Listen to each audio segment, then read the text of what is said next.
Glenn's eyes snapped open. This was not his bedroom. The ceiling was a crazy swirl of purple and orange like a giant galaxy. He sat up fast. The floor was soft, like a bouncy castle, and all around him were his friends. There was Kai, Mia, and about 100 other people, all slowly waking up. They looked just as confused as he felt. Where were they? There were no windows, no doors, just endless soft walls that glowed faintly. It felt like they were inside a giant, colourful box. The air hummed with a weird energy, making the hairs on his arms stand up straight. This was definitely not normal. Everyone started whispering. "What's going on?" Mia asked, her voice trembling just a little. "Is this a dream?" Kai poked the spongy floor. "If it is, it's the weirdest dream I've ever had." People were getting scared. Some were crying.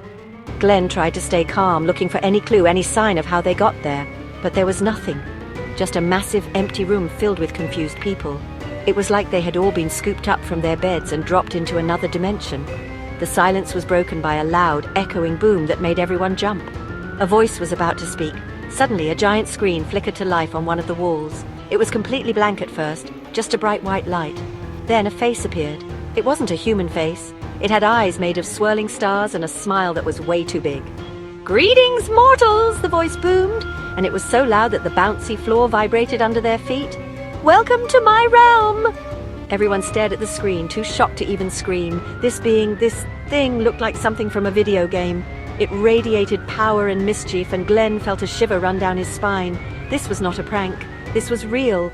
The creature on the screen chuckled. It was a deep, rumbling sound that seemed to come from everywhere at once. "You are probably wondering why you are here," it said, its starry eyes twinkling. "Well, I was bored, so I decided to host a little game. The biggest, most epic game you will ever play. The prize for winning? You get to go home. The prize for losing? Well, let's just say you don't want to find out." A wave of panic washed over the crowd. This was not a game. This was a trap, and they were all caught inside it with a being who called himself a god. The god figure on the screen clapped his giant cosmic hands together. "Let the game begin!" he shouted with excitement. "But first, we need teams! Look around you!" As he spoke, small, colourful, plushy toys rained down from the ceiling. They were super cute, shaped like little bears and bunnies, but each one had a different colour. There were red ones, blue ones, green ones, and yellow ones. "Grab a cuddly friend," the god commanded. "The colour you pick is your team. Choose wisely or don't, I don't really care. This is going to be so much fun to watch." It was complete chaos as everyone scrambled to grab a plushie. Glenn managed to snatch a red bear from the air. He looked over and saw Mia holding a blue bunny. They were on different teams. His heart sank a little. He had wanted to be on her team to protect her. Kai held up a red plushie, a tiger, and gave Glenn a small nod. At least he had one friend with him. The teams started to gather in different corners of the massive room, separated by their colours. The red team, Glenn's team, had about 25 people. They all looked at each other with a mix of fear and determination.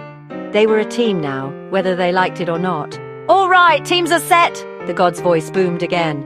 "Today's challenge is my absolute favourite. It's a classic. We're going to play hide and seek." A few people let out a nervous laugh. Hide and seek? That sounded like a kid's game. But the god's smile widened, and it was not a friendly smile. "Oh, but this is hide and seek with a twist." In the center of the room, you will find a giant gumball machine. 2 teams will be the seekers, and 2 teams will be the hiders. If you are a seeker, your job is to find the hiders. If you're a hider, your job is to not get found.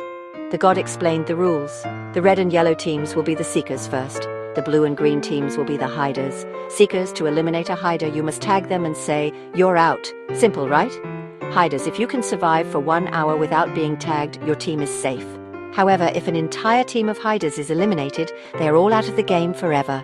The seekers with the most tags at the end will get a huge advantage in the next round. Now get ready, because the room is about to change. The floor beneath them started to rumble, and the walls began to move. The smooth, soft walls suddenly sprouted obstacles. Giant stacks of colourful blocks shot up from the floor, creating towers and alleyways. Huge, bouncy mushrooms appeared, perfect for hiding under. A massive jungle gym made of glowing tubes twisted its way across the room. It was like the world's biggest and craziest playground was being built right in front of them. The god's laughter echoed as the transformation completed. "Hiders, you have 1 minute to hide. Go!" Mia, on the blue team, gave Glenn a worried look before she and her team scattered, disappearing into the newly formed maze. The clock on the giant screen started ticking down from 60 seconds. Glenn and the rest of the red and yellow teams, the Seekers, stood together, watching the hiders vanish. "Okay, we need a plan," Kai said, his eyes scanning the chaotic playground. "We can't just run around randomly. We have to be smart about this." They decided to split up into smaller groups to cover more ground. Glenn, Kai, and a girl named Sarah formed a small squad. Their goal was simple: find and tag as many blue and green team members as possible. The 1-minute head start was over in a flash. "Seekers, it's time to hunt!" the god roared. The game was on and the tension was so thick you could cut it with a knife. Glenn's heart pounded in his chest as he crept through a forest of giant plastic crayons. Every shadow looked like a person. Every sound made him jump. He was a seeker, but he felt like he was the one being hunted. He signaled for Kai and Sarah to check behind a huge stack of alphabet blocks. As they split up, Glenn spotted a flash of green behind a giant inflatable banana. He moved slowly, quietly, his breath held tight in his chest. He peeked around the corner and saw a boy from the green team, crouched down and shaking. Glenn felt a pang of guilt, but he knew what he had to do. He lunged forward, tapping the boy's shoulder. "You're out!" Glenn yelled, his voice cracking a bit. The boy looked up, his face filled with defeat. A sad sound echoed, and the boy vanished in a cloud of green smoke. On the giant screen, the green team's player count dropped by 1. Glenn felt sick to his stomach, but he had to keep going. Elsewhere in the arena, he could hear shouts and screams as other hiders were found. Mia was still out there somewhere. He hoped she was a good hider. He pushed the thought away and focused on the hunt, knowing his own survival depended on it. The final 5 minutes of the game were pure chaos. The god's voice kept booming. "Only 5 minutes left! Find them! Find them!" Seekers were running everywhere, desperately trying to tag the last few hiders. Glenn saw a member of the yellow team almost tag a blue team player, but she managed to scramble up a rope ladder and escape at the last second. The hiders were getting smarter, using the crazy environment to their advantage. Glenn and Kai managed to corner another hider near the gumball machine, but the tension was getting to everyone. Friends were tagging friends, and every elimination felt personal and awful. Glenn spotted Mia. She was hiding inside one of the transparent, glowing tubes of the jungle gym, thinking she was safe. But a yellow team seeker was closing in on her. Glenn's heart stopped. He wanted to shout a warning, but that would give away his position and betray his own team. He was frozen.